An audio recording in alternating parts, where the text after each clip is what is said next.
Bertrand Badi, bonsoir. Bonsoir. Merci à vous d'être à Futurisme International pour cette table ronde de ce soir, organisée à l'occasion de votre dernier livre, Quand le Sud réinvente le monde, essai sur la puissance de la faiblesse. Beau titre.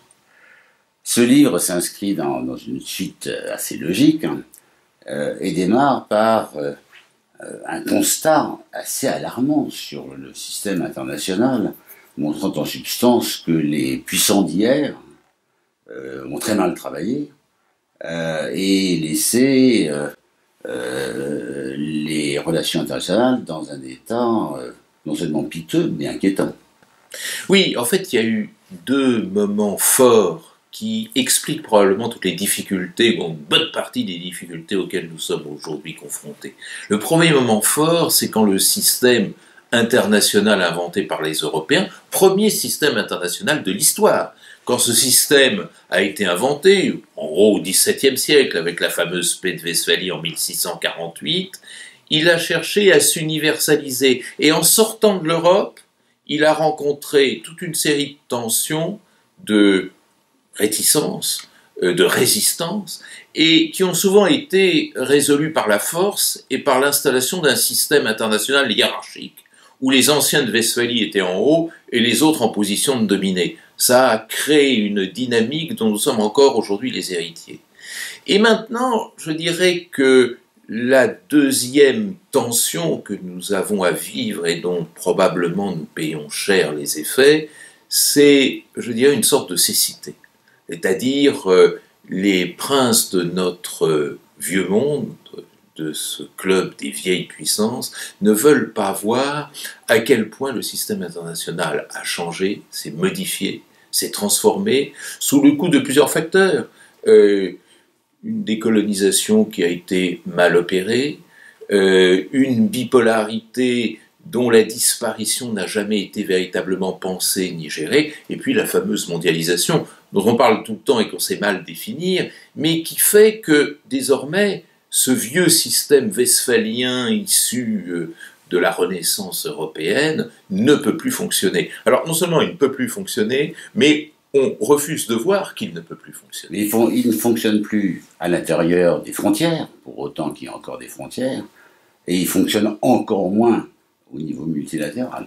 Absolument. Alors à l'intérieur des frontières européennes, c'est très intéressant. Il y a eu une tentative de conversion qui est extrêmement remarquable, qui a été la construction européenne. Seulement, on a peut-être oublié une chose, c'est que le système westphalien reposait sur la compétition systématique, compétition de puissance entre les États européens. Donc le passage de la diversité et la concurrence à l'unité a été un passage difficile, qui a été réalisé par le génie des pères fondateurs de l'Europe unie à travers la formule de l'association. La première Europe était associative, et on pouvait encore combiner compétition et association. Mais ce temps de l'association est à son tour révolu. Maintenant, on est dans un temps de solidarité, cette solidarité qui est portée par cette mondialisation où tout vient s'entremêler, où les interdépendances prennent une importance et une pertinence extrêmement élevée. Et dans ce contexte-là, nous vivons ce que nous vivons aujourd'hui à l'intérieur de l'espace européen, c'est un blocage institutionnel. Alors, vous parlez de solidarité, mais ce qu'ont imposé les grandes puissances d'hier dans les pays du Sud, et ce que ressentent aujourd'hui les pays du Sud, c'est pas du tout un sentiment de solidarité globale. Et bien justement, c'est bien là que le bas blesse. Et vous avez raison d'employer le verbe ressentir, parce que en politique et d'une façon générale dans l'univers social, la perception est encore plus importante que la réalité objective. Et c'est la raison pour laquelle le débat sur la colonisation est un faux débat. Le problème n'est pas d'évaluer ce qu'a été l'effet objectif de la colonisation, le problème est d'évaluer la manière dont elle a été ressentie. Et elle a été ressentie à travers ce filtre de l'humiliation qui a retenu mon attention pendant très longtemps, sur lequel j'ai eu même à faire un ouvrage, et qui, maintenant, d'abord donne une unité au Sud. Vous avez remarqué que je parle du Sud au singulier, ce qui m'est de temps en temps reproché. Mais il y a une solidarité d'humiliés qui, en quelque sorte, structure le Sud, sur laquelle, d'ailleurs, parie la Chine. disant mais nous en étions de ce monde des dominés et des humiliés. Et de cette solidarité des humiliés a dérivé quelque chose d'encore pire d'un certain point de vue, qui a été l'exclusion. D'ailleurs, lorsque s'est opérée la décolonisation, le nouveau monde, ce monde qui fait qu'on est passé de 51 membres fondateurs des Nations Unies à 193, ce nouveau monde a été exclu de la gouvernance mondiale. Tout ceci a fait qu'effectivement nous sommes entrés dans un monde où une petite minorité gouvernait, une grande majorité devenait le tiers-état de l'espace mondial. Quelle est l'évolution possible, dans une perspective de moyen long terme, de ce monde tel que vous le décrivez si clairement? Quand vous n'êtes pas associé au gouvernement, il ne vous reste qu'à contester. Ça a été le temps de cette diplomatie nouvelle, inconnue jusqu'alors, qui est la diplomatie de contestation, qui est devenue une diplomatie de défiance, quand on pense à des figures comme Saddam Hussein, Kadhafi, Ahmadinejad, même Chavez ou Kim Jong-il.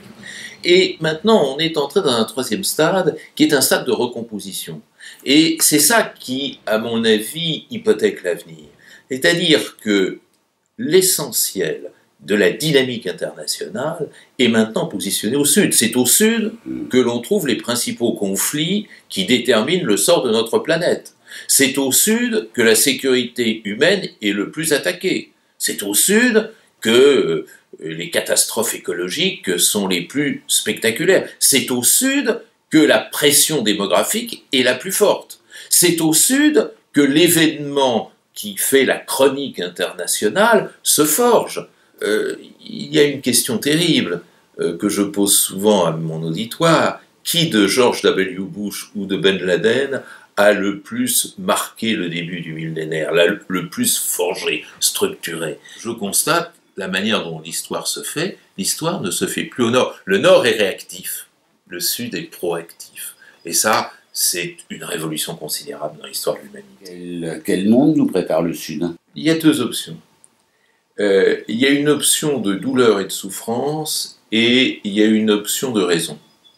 L'option de douleur et de souffrance, nous la vivons d'un certain point de vue aujourd'hui. C'est-à-dire, on a le sentiment que c'est à travers la conflictualité et la violence que le monde se recompose.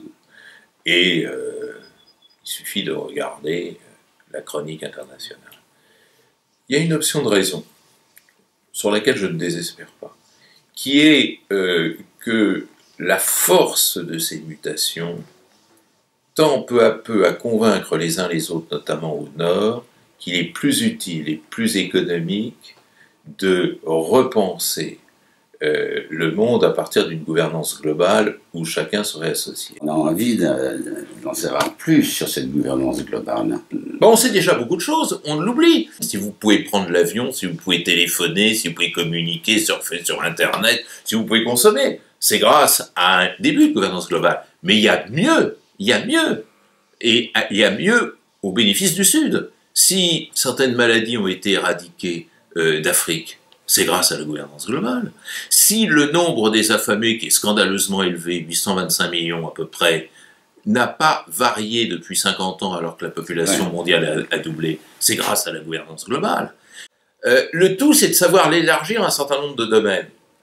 L'écologie, on a du mal. La migration, c'est pas plus difficile qu'une gouvernance globale de la santé mondiale ou de l'alimentation mondiale. C'est-à-dire, il faut aussi rompre avec le raisonnement caritatif. On va donner une part de notre richesse au Sud pour l'aider à s'en sortir. Non, moi je dis, il faut redistribuer pour qu'eux s'en sortent, mais que nous en sortions. C'est-à-dire que nous ne rendons pas compte que dans cette politique de cécité et d'immobilisme, c'est nous que nous tuons à petit feu. Merci beaucoup.